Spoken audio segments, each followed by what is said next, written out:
Good morning, everyone. My name is Annafi, and I'm the training manager for the NASC.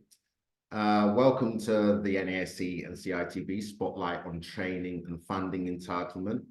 Delighted today that we're going to be joined by an excellent panel of speakers. We have Jim Scott with us, who is the head of training recruitment and development for All Task Training. We also have Kerry Rush-Jones. Kerry's worked at CITB for 6 years as a customer engagement manager. Her role involves working with construction employers, providers, and stakeholders, and she helps to shape the skills strategy that supports current and future construction in the workforce. She's got excellent knowledge of social value requirements, and through her network, she often supports employers in achieving their KPIs, where needed, creating new initiatives aligned to training requirements. She's got an excellent knowledge of pre- and post-16 education as well, so we'll be really keen to have her input on in the discussion that's upcoming. And she's previously worked for the Department for Work and Pensions, and she's got a great understanding of recruitment and training processes, leading her to support thousands of employers to grow their workforce. She's joined by her colleague, Ross Baker, who's a local CITB advisor covering South Wales. Ross has been with CITB for 11 years. He's very passionate about helping employers to access CITB grants, products, and promoting careers in construction. So he's the perfect person to have here today on the panel. We're also joined by Tony Barry, who is the CISRS Compliance Director. He was formerly the CITB National Scaffolding Program Manager, and he's been involved in training with various funding models for over 20+ years. And last but by no means least, an extra special thanks to Lizzie Bennett, who's the COO, of Blencoe Scaffolding. Extra special thanks because Lizzie has stepped in at the last minute to be a panelist. Her organization and HR skills are, well, at the apex of expertise. Going forward, it's her passion now to enhance the understanding for young people of the scaffolding industry. And she also wants to encourage that there are more opportunities than what people might perceive there to be upon first glance. She'd also like to enhance and encourage a more diverse workforce within scaffolding, which is an incredibly noble aspiration and something that I'm sure we all agree is very much needed. So just a brief overview of the webinar objectives. We are here today to raise awareness of the CITB and NASC funding opportunities. To help facilitate that, we'll have an excellent presentation from CITB. I would ask that if there are any questions on the presentation or funding in general, for efficiency, we're going to take them at the end in the form of a Q&A, but do feel free to use the Q&A button to submit the questions at any point. We'll also be giving an overview of how to apply for the funds. So a lot of that will be contained within the CITB presentation. And we'll be discussing how funding can help address key industry issues. We know, for example, that recruitment and retention, attracting new talent are very significant issues. They're long-standing issues. And today is an opportunity to discuss that with our expert panel and look at hopefully some innovative ways in which we can start to sort of change the direction of travel in that regard. So moving swiftly on, as a brief overview of NASC funding, there are specific funds, as NASC members will be aware, that's eligible for operatives qualifying for cards in any one of the categories following successful completions. So training completed after the 1st of January, 2023. The operative's scissors card must be endorsed within the qualification period before applying for funding, and the correct card number and spelling of the operative's name must be correct in order to verify the details. I'm not trying to teach you how to suck eggs, but it does actually delay your ability to acquire the funds as an NASC employer if those boxes aren't ticked. We have to date, over the last year, given out £125,625 of funding to our members, covering everything from COTS, supervisor training, SSPTS, advanced and non-scaffolder training as well. So it is absolutely worth ensuring that you access these funds. You're entitled to them, and you just need to go into the members area of the website, and everything is self-explanatory. But the main reason why we're here in terms of funding is to establish exactly how we can access the pots of funding that are available through CITB. So with that being said, and without further ado, I hand over to Ross Baker to give us an overview of how we go about doing that. Thank you, Henry. Hi, everyone. My name is Ross Baker. I'm a CITB local advisor covering two areas in South Wales, the Rhondda Cynon Taf and Neath Port Talbot. So I'm here today to just give you a quick overview on our funding pots available to you. One of those, which is the main one that we'll cover today, is the Skills and Training Fund.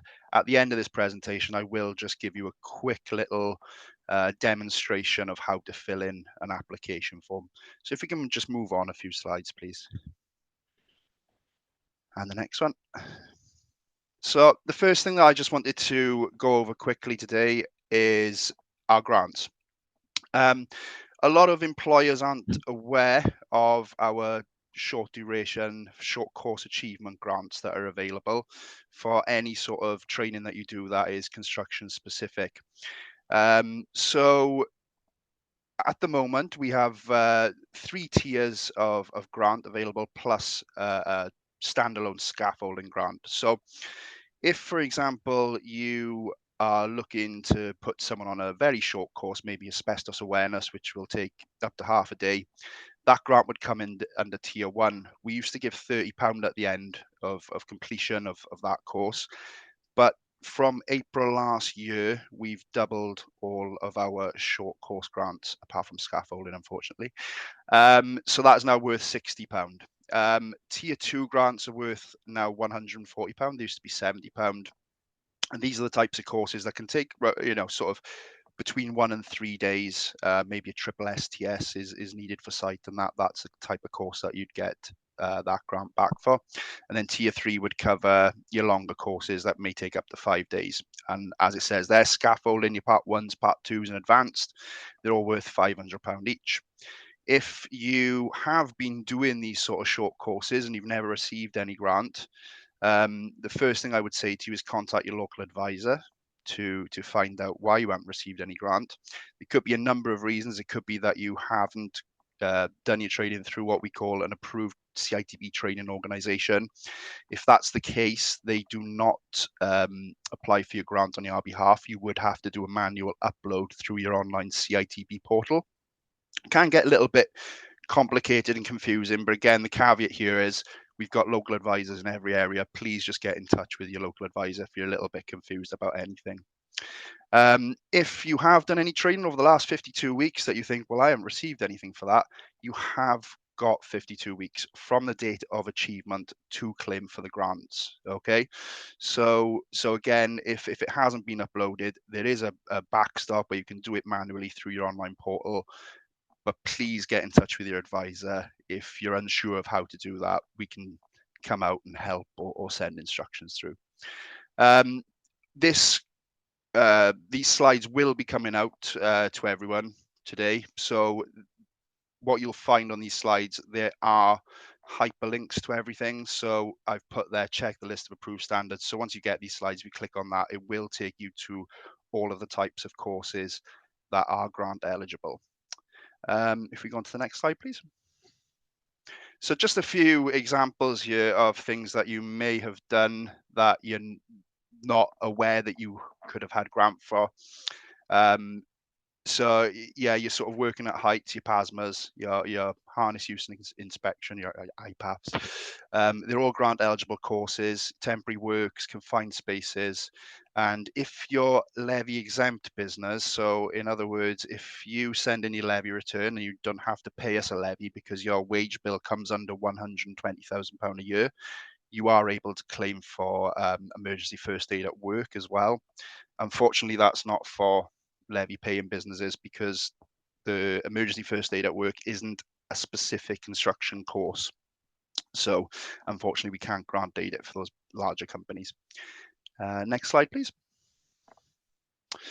So Skills and Training Fund is the main reason that I'm here today, to show you how to basically apply for the Skills and Training Fund and what it is. So I've only put down here that you can apply for it if you've got up to 99 directly employed staff on the payroll. However, there is a medium skills and training fund, which basically works exactly the same way as this. So if you are a medium company on the call and thinking, well, that is not relevant to us, it probably is, because up to 250 staff, we've still got the skills and training fund. It's just called something different, but it's basically the same thing. So you can apply for the skills and training fund if you're a CITB registered employer.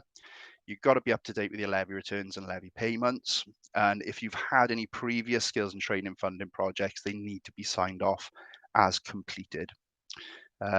Next slide, please.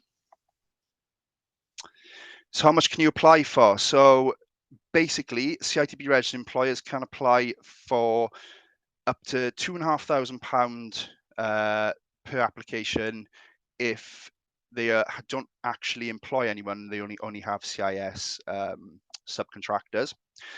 Anyone with between 1 and 49 directly employed staff can receive up to £5,000. Between 50 and 74 is 7.5. 75 and 79 is £10,000, and that kind of goes up as well for the medium funds as well. Just quickly there, how you would apply. You basically go on our website to download an application form. You complete all the fields, which I'll show you later on, just after this presentation. The training activity has to be in the future. We can't do any retrospective activity when it comes to the funding. So it's one thing that some people aren't clear on is the difference between funding and grant. So grant is there for every construction related course you do, and you should get that for as long as that person hasn't had it before. You should get that for any construction related course they do. Funding is the money that it costs you to actually pay for the course in the first place. So what you'll find is, for example, scaffolding part 1, you'll get a £500 grant upon completion of the scaffolding part 1. However, it might cost you, I know in South Wales, it costs £1,100 to do the scaffolding part 1. So what this skills and training fund does, it plugs that £600 gap. So obviously you're going to get your 500 at the back. It's costing you 1,100 at the front. So in effect, it's costing you £600. Skills and training fund will give you that £600. Next slide, please. So just a quick overview of how it kind of works. So your application can be completed alongside advisor. I to be honest with you, for my companies on my patch, I tend to do a lot of applications for them, because when I show you, you'll see it's not the easiest application in the world. So some people do get a little bit stuck. So always bear that in mind. If you're struggling with it, just contact your advisor and ask them for a bit of help. The application window closes on the last day of every month. So every you can apply for any month of the year. So if we were to apply today, for example, the closing date for this month would be the 31st, next Wednesday. You'd find out by the middle of next month whether you've been successful for the funding. If you are successful, you've got 12 months then basically to spend that funding. Or if you are unsuccessful for whatever reason, the reasons usually if you are unsuccessful are simply that either you're behind on levies, you haven't closed your last fund out, or you haven't paid your levy for the last year, or something like that. So those are the kind of reasons that they would be rejected. But generally, if you're up to date with everything, it's probably not going to be rejected. And if you are unsuccessful and they give you one of those reasons and you get everything in order, you can just reapply then the following month. Training should always be construction related, so grant eligible, although there is on the form a non-grant eligible section, but this is mainly for leadership and management specific courses. So if you've got someone in the office who might want to do an ILM, it might cost quite a lot of money. It's not CITB grant eligible because it's not construction specific. There is an option here to put a business case forward and get that funded as well. It's worth noting as well, if you're newly registered to CITB, you will receive the money at the end of the fund rather than up front. So yeah, if you've registered with us within the past year, and you want to go for this funding pot, what we'll say to you is, yeah, you can have it, but complete the training first, then send us your invoices and we'll reimburse you that way. Once that's all complete and all that's been done, in the future and going forward, we'll probably always do it up front. So we'll give you the money up front after you've applied for it. The other things worth noting, if you are successful, just make sure you keep copies of all your invoices, as you'll need these to close out the fund in 12 months' time. And if there is any underspend from the fund that you've applied for, you will be asked to pay back that underspend. But as soon as that's paid back, you're qualified to apply again. And a recent rule change is that you can now apply for funding twice a year. Obviously, you have to close out your previous fund to apply again, but it does make things a little bit easier from your end, where you're not predicting your training plan for the next 12 months, because we all know it can just go out the window within a month or two, especially in scaffolding, where we get quite a high turnover of staff. You can basically do it now 6 months at a time, which is what I'm telling my companies. It's a little bit easier to predict what's coming up over the next 6 months rather than the full year. And again, there's a hyperlink on there for any more information that you might need and to download an application form. Next slide, please. So just an awareness this is really. So this isn't anything to do with the Skills and Training Fund. This is just a new grant that has recently come out. It is called the Interwork Grant. So what we have done, we've put a grant in place to try and get more kids from colleges out onto work experience. So if you do give a young student, or it doesn't have to be young, obviously, but if you give someone in post 16 further educate full-time further education a work experience placement for at least I believe it's 30 hours, 1 week or 30 hours, you can claim for £500 back from us as a grant if that work experience placement leads to employment in any sense. So it could just be directly employed, or it could be employed as an apprentice. You can then claim for another £1,000 grant once that individual has completed 3 months of that being directly employed with you. So again, further information, download the grant application form. It may be that you've taken someone on work experience since the 1st of September 2023 when this first came out.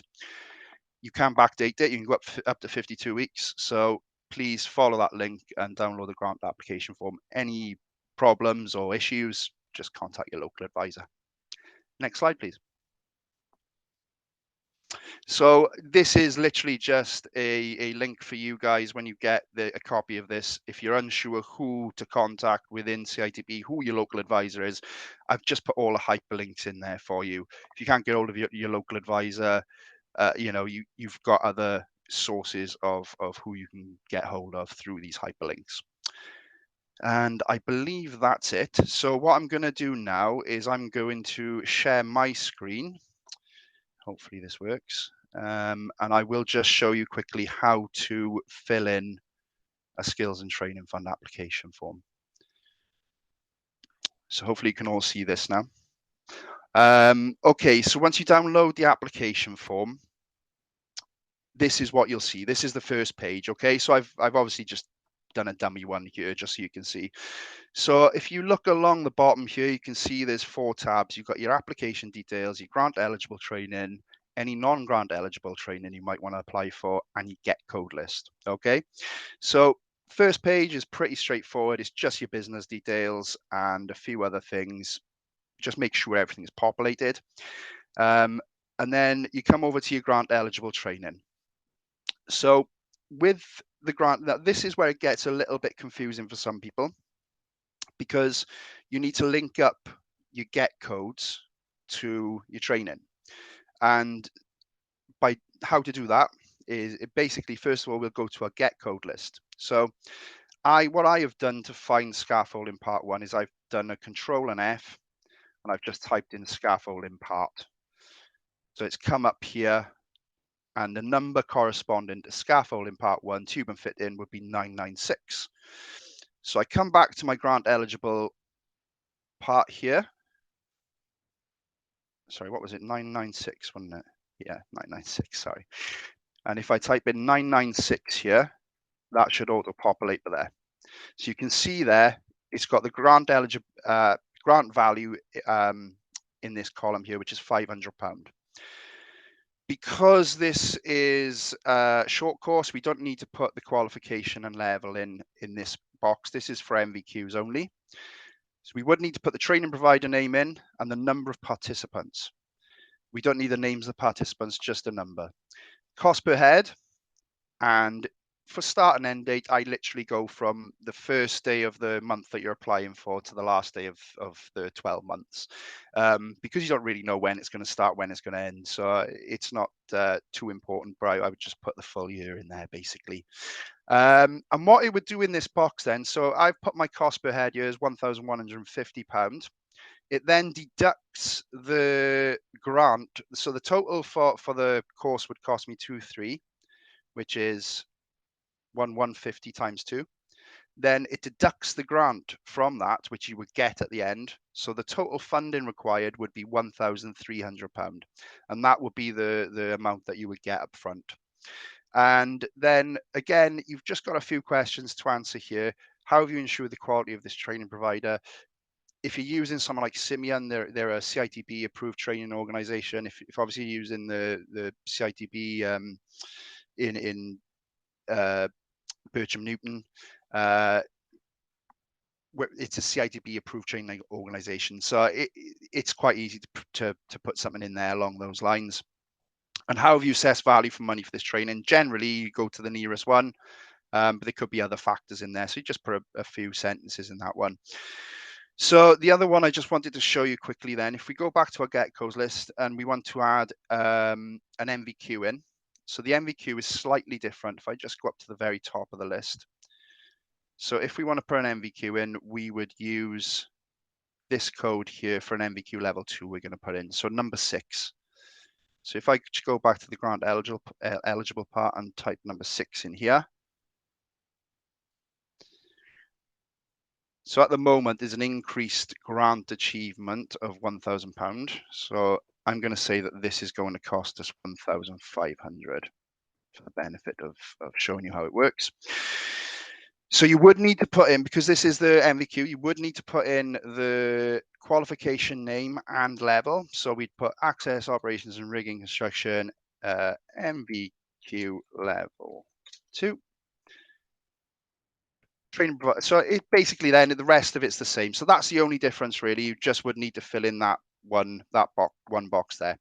So if I'm satisfied that that's all the courses I'm going to be doing in the next sort of 6 to 12 months, if I go back to the application details, you'll see that it has pre-populated there and added up the full sums. So the total funding that you'd be applying for would be £2,800. Hopefully that shows you very briefly how to fill in a form. I appreciate it's not the easiest form to fill out, but hopefully that gives you some sort of understanding. Like I said, the caveat here is please get in touch with your CITB advisor if you are struggling with any of it. And that's me done. Thank you very much. Thank you, Ross. Really appreciate that. It was very comprehensive. I know that overran slightly, but I do believe that this is quite possibly the most crucial element of this webinar. And thank you so much for demystifying it. It never ceases to amaze me how much I learn every single time I have the opportunity to sort of participate in this sort of instruction. And of course, just to iterate what Ross was saying, please utilize your CITB advisors. That's what they're there for. If you've got any difficulties in contacting CITB advisors, please do not hesitate to get in touch with myself directly at the NASC. I might distill the Q&A down a little bit. However, if we move swiftly on to the panel discussion now, we have 2 questions, which are to funding and, of course, the overarching theme of recruitment and retention. So I'm going to pick on you then, Jim. So yeah, hi everyone. I'm Jim Scott, Head of Trainee Recruitment and Development for AllTask. I think what CITB and NASC offer in terms of the funding for training obviously is great for us as employers, and obviously to fund the training, but that doesn't necessarily attract new people in to the business. And I think it's about retaining people going forward. I think I'm actively going and recruiting people from colleges, schools. I speak to ex-military communities, and I also, involved in the Return Citizens Initiative. So I'm out there a lot, and therefore I'm fortunate being in All-Task. We're a big organisation, and I fulfil this role. I completely understand that a lot of members may not have the ability to have someone responsible for that actual job forthright. My advice is kind of someone has to be responsible for engagement in order to try and attract the next talent in. That's probably the most important part of it, whether that's a double-hatted job, where you have to go out to the community in order to engage or use social media or the other tools that can help. So I tend to not have a problem in recruiting people in, because I'm fortunate I have got the time to go and do that engagement. But I think the importance for us certainly is trying to keep people and trying to retain them. Part of that is about communication of what the trainee program looks like, so they know what they're doing day to day, they know how much money they're going to get paid, etc. But I think one thing I've seen from my experience so far in the industry is there's no formal sort of leadership training that exists. Yes, scaffolders get taught how to work as members of a team as part of their Part 1, Part 2 training. But I feel that scaffolding industry could benefit from people being given specific leadership training so that they can better manage people as opposed to getting the task done, which I think is historically how the scaffolding industry has evolved. And as all businesses, it's all about how much money you can make. And that kind of puts pressure on people that are in charge to get the job done as efficiently, as quickly as possible, but they don't always think about the people. And that therefore gives a situation where people specifically from society from today, maybe not as robust as what they were 20 years ago. And therefore, I think we have to manage people better. We have to be more in tune with what their needs are. And I think, perhaps funding, to fund some form of leadership program or leadership development at sort of grassroots level might be of benefit to the industry, so that people are better managed and looked after as they come up.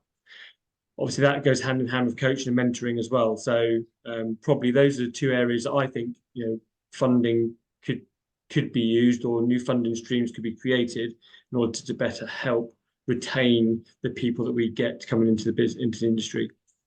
Thank you, Jim. Really, really interesting feedback. And as happy coincidence might have it, the NASC are actually very actively looking at the development of a level 5 qualification, which certainly we're going to be soliciting as much feedback as possible from people across the industry. And we're already in discussions with CITB about how we might make it as universally accessible and relevant as possible. I just want to touch upon something that you mentioned there, that not everybody is best with a Jim Scott. And you were talking about people who might wear, have 2 hats on, which brings me nicely on to Lizzie, who's probably got about 7 hats on. As a smaller employer, Lizzie, what sort of things do you think could be really supportive in your efforts to go out and engage and acquire that new talent and to retain it? Morning, Henry. Yeah, I mean, going on from what Jim said, leadership training is something that we do lack in. Just to mention one on that as well, not coming through the industry as a scaffolder, it's also trying to make sure that that training is available to someone that hasn't got the scaffolder ticket or the supervisor ticket.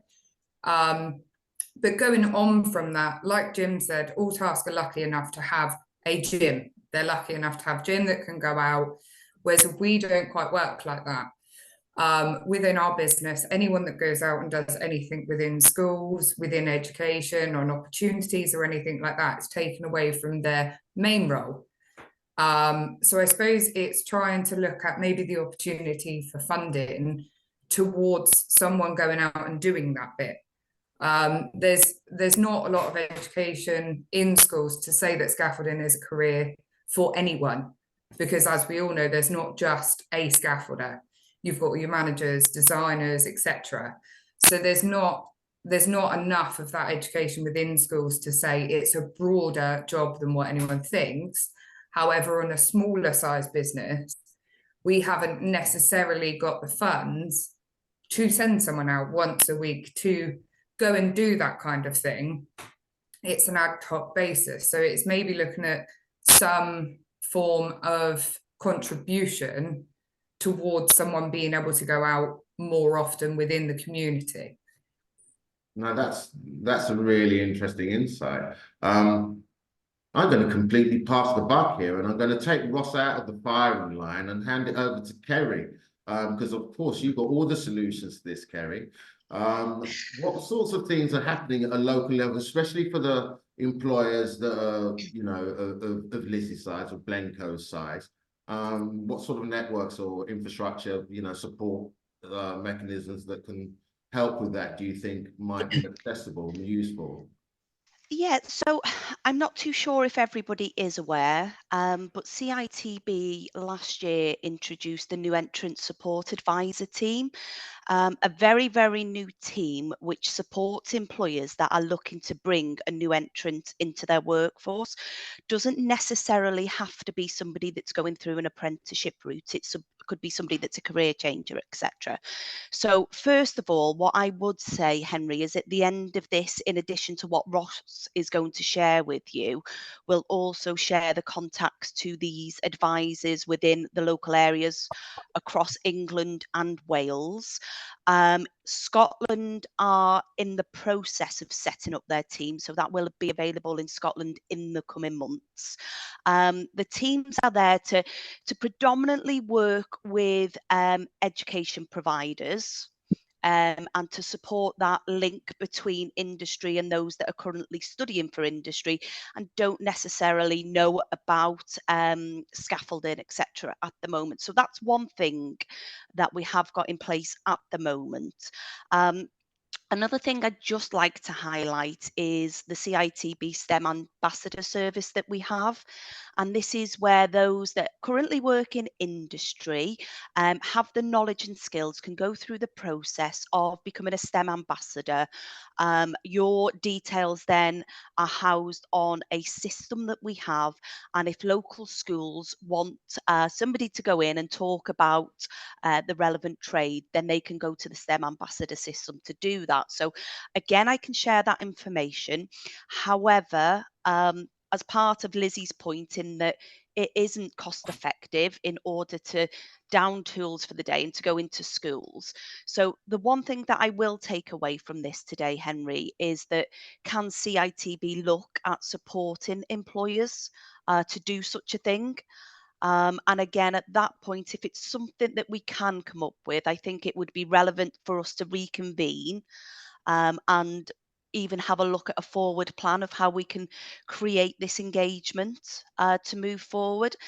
I do believe that across the whole of the UK, we need to also ensure that we've got the correct links with the likes of Careers Wales. In Wales, obviously, also Skills Development Scotland and the Enterprise Network for England. So these are the organisations that will work with schools. But I think we could create maybe a stronger working relationship to highlight the opportunities within construction sectors. In addition to that, there's also DWP and their school advisors. So I think there's a lot of supporting organisations and stakeholders out there, but we almost need to do a mapping piece of work to support you with that. Thank you. I think certainly we welcome that in the NASC. I'm looking at the nodding from Lizzie and Jim, and I know that they would be very keen to be participative in that.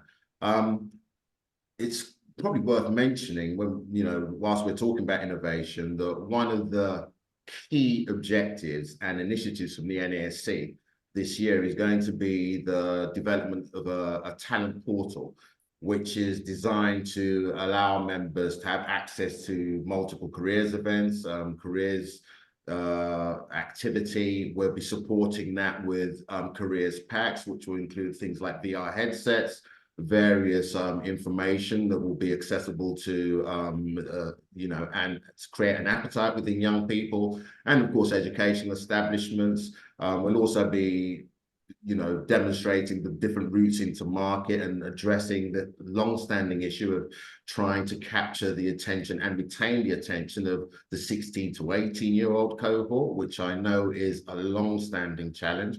And ultimately, we can only address that with the kind of collaborative intention that we've been talking about here. And also that it will be a portal where we would like to think a number of people who are interested in the industry. And a very important point that Lizzie made is it's not just about those operational staff.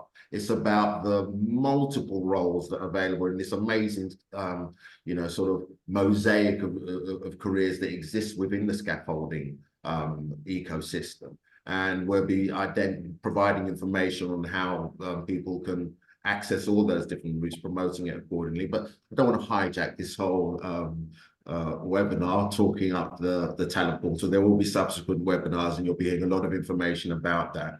One of the things that's plaguing me, and I know that we get a lot of questions about this, so forgive me if I'm sort of subsuming both of these panel discussion points and lumping them all together as one, is the issue of capacity and availability of training. It's all right for us to look at how we can fund it as effectively as possible.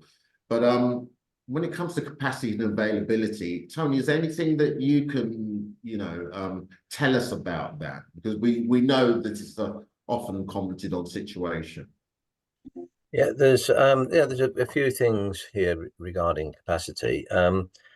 What a lot of people don't realize is if they get in touch directly with a local centre, the person that's managing it, and tell them what courses they want, they can usually change things around to accommodate people. I've done that. I've seen that happen many times. Sometimes the queries come through us at Scissors and we'll get in touch with the centre, and maybe the person hasn't gone through the right routes to get to the person they need to speak to. So it's worth finding out exactly who is running the centre, particularly the programme, and then speak to them, and they can change courses. As I've mentioned, like they might even, if they've got a part 1 course booked in, there's not many people on it, and they've got more people on for a part 2, they can always move those two or three people that they've got to another part 1 a month down the line and put a part 2 on, and so forth and so on. Normally they're very, very helpful to do this, but not a lot of people, they'll probably go direct to the website and see what's on there. But if they go directly to them and ask them, usually they'll get a response, and it's usually quite favourable. That's fantastic. And that's really useful to know, because I think the default mechanism is look on a website, and you know, if you don't get any kind of information from that sort of the gatekeeper, as it were, then everybody's time pressured, as Jim and Lizzie have been pointing out. So that's really, really useful to know. I'm very mindful of time, and I know that there's some polls that we have here. So if you don't mind, I'm going to put the polls up now.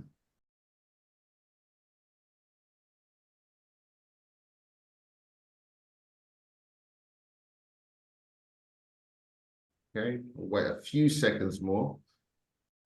Well, 50% of the respondents have said no. So that being the case, Kerry, do you want to give us a brief explanation as to what the local employer networks are? I think you'll do a far better job of explaining it than I will.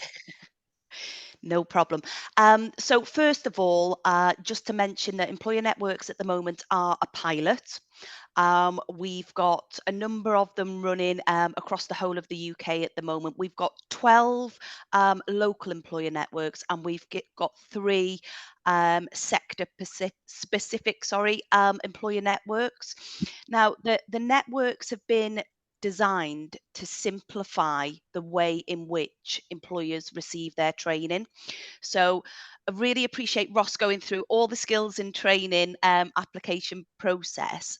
However, if you become a part of an employer network, that process is actually taken away from the requirements of submissions in order to receive your training.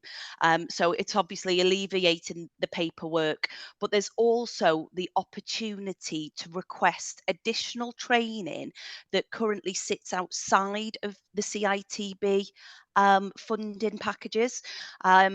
We need to think of the way in which the world is changing. So under employer networks, things like net zero come into the employer networks in terms of the training. We've also got digital skills that come into it, mentoring. So the employer networks tend to offer a slicker and more flexible opportunity towards the training. Kerry, if I can just add to that as well, something that's quite specific to you guys in the scaffolding trade. One of the things that we've never been able to grant aid is HGV training. However, if you get in touch, if you are part of an area that has an employer network, I would urge you to get in touch with them, because it is something that could be funded through the network, and we have had a few fund HGV through the network. So it's worth that. And obviously you've got stuff like your first aid at works. If you're a levy paying company, we can actually fund that through the network for you, whereas in the past you haven't been able to have it funded. So there's lots of benefits. And yeah, and like Kerry said, it takes out all of the hassle for you for doing that application that I've just done. You would get in touch with your network, tell them what you want, they would book it. It would be paid for at source, so you won't get grant at the end of it, because there would be no need to get grant at the end of it. So it takes out all of that sort of stress as well. Fantastic. So moving on to the next poll question, can training grants and funding be used to incentivize apprenticeship uptake? I'm looking at you again, Kerry. Do you think?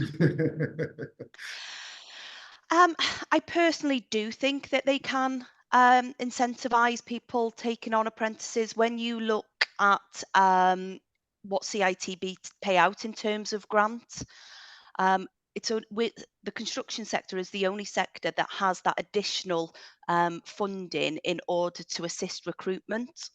And we're looking up to I don't know what the figure is, Ross, off the top of my head, for apprenticeship grants. Is it 10,500?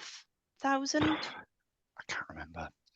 Oh, sorry, for the actual amounts. Oh no, Yeah. it's up to 11,000. So 11,000. how it works out is you get £2,500 per year. That gets broken down. It's called an attendance grant. That gets broken down into payments every 13 weeks from their start date. £625 you receive every 13 weeks.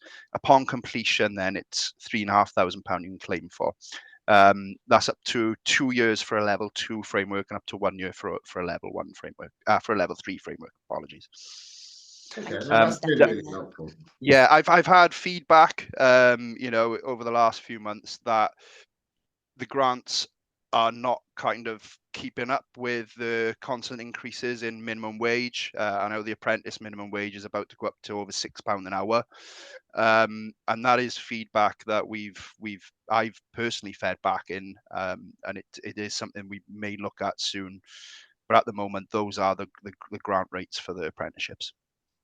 I think it's worth mentioning in that respect as well. I am very confident indeed. I've yet to meet the NASC employer that does not pay above and beyond the apprenticeship rate. And I think that's a recognition of the value which employers across the scaffolding sector have in investing in the future of the workforce.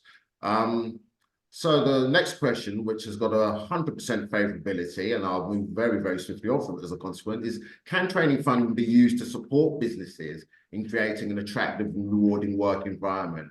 I'm really positive that that's got 100% sort of positive response rate.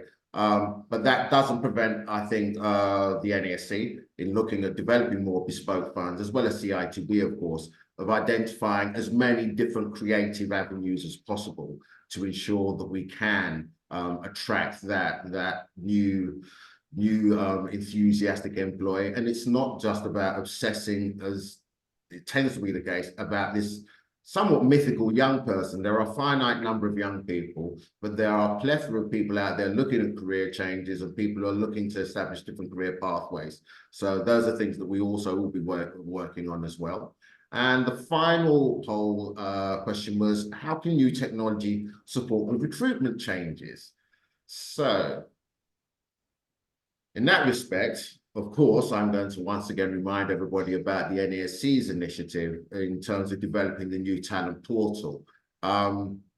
We know that there is an ambition to increase the digital awareness across the industry.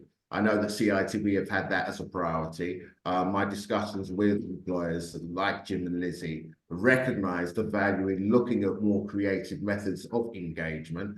I know that there seems to be a somewhat obsessive desire to create TikTok as a mechanism to attract that new audience. Thankfully, nobody's asking me to do that, because God help us all if that were the case. But it's, you know, flippancy aside, it is actually the case that increasingly the modern audience listens with their eyes. So we have to use the language which people are communicating with. Does anybody want to add anything in respect of how they see technology, or how they actually utilize technology to attract a new audience, and to, you know, recruit and for that matter retain staff? And I'll just say a few things about sort of social media and technology as a tool for recruitment. I think my view, and again, I'm fortunate that I'm able to go and do a whole raft of different activities in my role. So where people haven't got that luxury, then using social media can be a good use of technology to close that gap. My view is you need to be doing all of it. You can't rely on technology. TikTok, as an example, you need to be good at making TikTok videos. They need to be posted in the right areas so the people you're trying to attract can see it and they can react to it, and they need to know how they get in touch with you, etc. As you know, limitations to it. You know, likewise, Instagram, LinkedIn, and all that. You know, which 18 to 24-year-olds go looking for jobs on LinkedIn?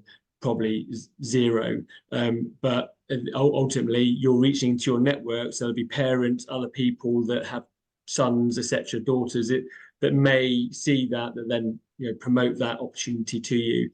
So I'm an avid supporter of, you know, sowing seeds in education at very early days. You know, years 7, 8, and 9, because every time you go back to the schools, you will effectively, they will see you again. They'll be a year older, and you're starting to shape them for the future. But technology in terms of TikTok and all that are good, but I would caution around reliance on them to secure your trainees, if you like, or your recruits that you want to bring into the business. No, thank you for that, Jim. And I'm a strong advocate, as you know, as many people across the industry are, for utilizing the, you know, peer referencing. I don't think there is a greater compulsion than looking at somebody who you can relate to as a motivating force to enter into that sector. So we will be doing a lot of work in creating more case studies, and hopefully in the course of the surgeries and everything that we're undertaking, you will see this again on the talent portal, compelling testimonies from people in the industry. I just want to, as we're drawing this to a close now, give some feedback that we got from the Q&A. What you were saying, Jim, about the management qualification. This isn't in point of fact a question as such, but they just wanted to compliment you on the recognition that management skills are a must. It's highlighted that it can be free in Wales, so that's made us a bit jealous in England. Contact your local college. And there is a question about by a number of community groups about the possibility of running some workshops for pupils directed by schools to off-site provision to improve their behaviour. And they're asking whether that's something the NASC would be supportive of. Absolutely. Resource is always the issue here, of course.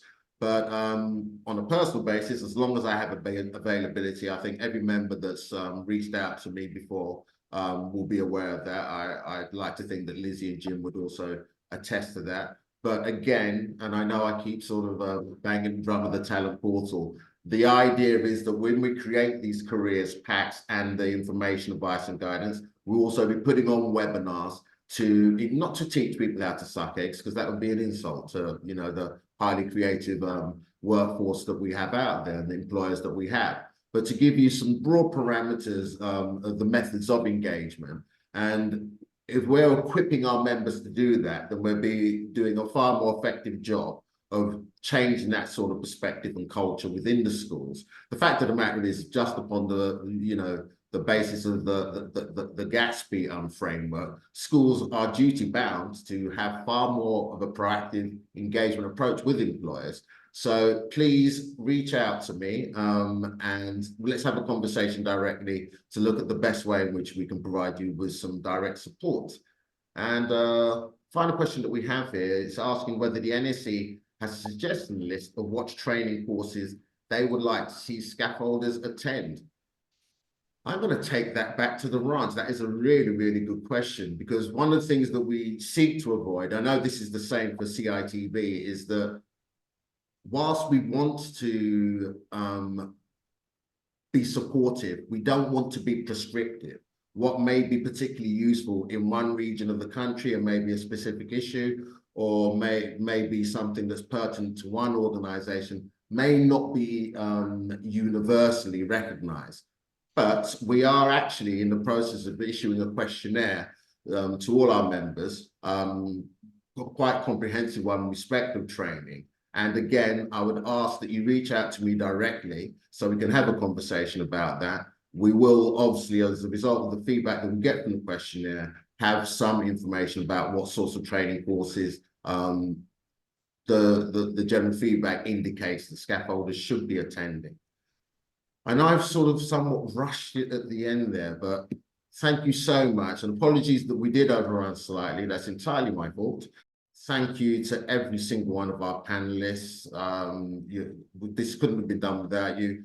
Thank you, Ross, for the presentation. I'm pretty confident that we're going to get a raft of questions, and I'll be signposting multiple people to our CITB advisors. That can be quite a dense form, we recognize that, but we don't want that to prevent anybody for them to be inhibited from applying for the funding.